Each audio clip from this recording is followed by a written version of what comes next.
Round 10 of the AFL Premiership season has just concluded. We're going to go through each of the games as well as my predictions. Here we go. Thursday night football, the grand final rematch. I told ya. I called it. I just knew for some reason, if you've been watching football, Brisbane are looking good.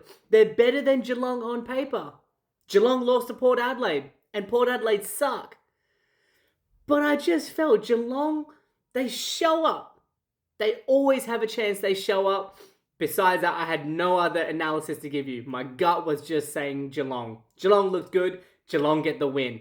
Friday night football, the first of the two games. Sydney against Collingwood. I chose Sydney, but I did say it was going to be close, and it was close. In fact, the first quarter and a half, if not half time, you're thinking, oh wow, Sydney are going to lose. Collingwood start off really, really well. I believe 6-1 from the first quarter. Big advantage. But Sydney, you can never ride them out. They come back, surging moment. Dan Houston fumbles the ball, gets done holding the ball within, I think, 30 seconds to go. Sydney get it done. Sydney win in SCG. Very well. They are still very, very scary. Huge contender for the flag this year. And the second game of Friday night football, Gold Coast versus Port Adelaide. I think I and most of us, if not all of us, was tipping Port Adelaide to lose. This was Gold Coast game.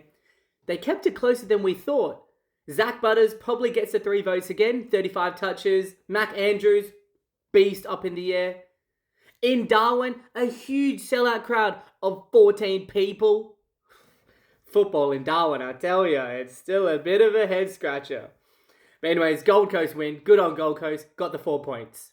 Moving on to Saturday, Adelaide Crows versus North Melbourne. I thought North Melbourne were going to do well. And you know what? For the first quarter, they did do well. And then second quarter, they went home.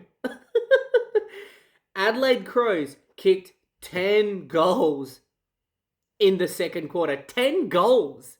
They ended up winning by 10 goals. I'm still a little bit thinking about North Melbourne. Some of us think, here we go, the rebuild's finally happening. Some of us think, still another 5 years to go. I personally thought, like I said, North Melbourne would keep it somewhat close. But a 10-goal quarter, you just can't come back from that. As simple as that. Adelaide Crows too strong. They get the 4 points done. Hawthorn versus Melbourne.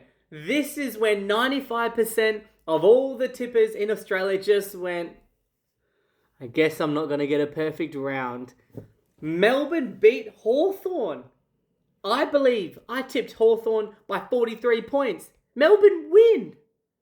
Melbourne beat Hawthorn. The only way I can explain this game is Jay Viney, 3 votes. And the final game of Saturday night, Bulldogs versus Blues. What did I say? Guys, stick with me and I'll take you to the promised land. What did I say? What is the safest airline? The one with the most recent crash. There is something about when a team is going absolutely diabolical shambles. It explodes and they get rid of the coach. Somehow, the week later, they just perform. They looked good. The Doggies didn't play that bad.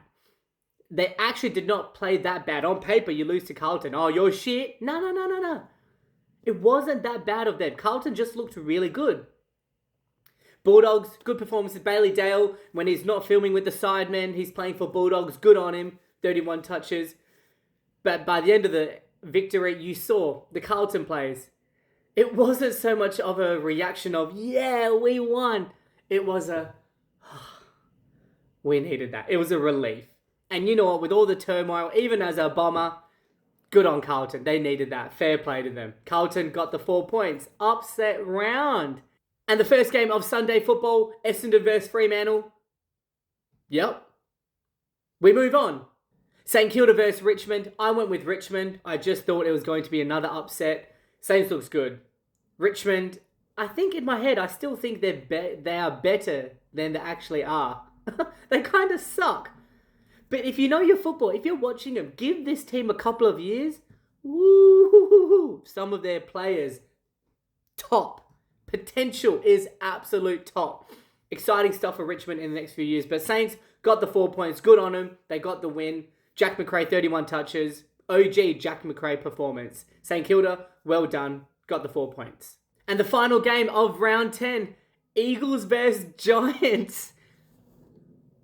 The Eagles won. This was upset round. Eagles won. Good on you, Eagles fans. I tell you what, Eagles, they are the hottest girl fans. Eagles fans, they're all hot blondes. But anyways, they did well. Good on them. They're so bad. Eagles are so bad that when they win, other teams celebrate and say, go on, you done well. Good on you. Giants, horrible. Horrible. Clayton Oliver, he'll probably get 1 or 2 votes, 38 touches, Waterman 3 goals. But besides that, Eagles, congratulations. You did well. You needed that. Good on you. You played football right. You won.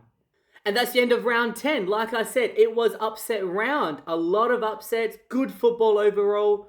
Coming up to next week, it's all about Scott Pendlebury, it seems, right? Scott Pendlebury breaking the record. I tell you what, if you're Eagles, you gotta feel a little bit like, bit more motivation. Because they've intentionally cherry-picked Scott Pendlebury to play when it's going to be a certain win. Simple as that. How can we celebrate our legend of a club in the best way and get a win? MCG, 80, 90,000 people, the Magpie Army against the Eagles. Tell you what, it's going to be a good game. Do I think... Actually, no. Is it going to be a good... I don't know. But basically, next week, it's mostly Scott Pendlebury, and we'll go through the predictions again on Friday. We'll see you then.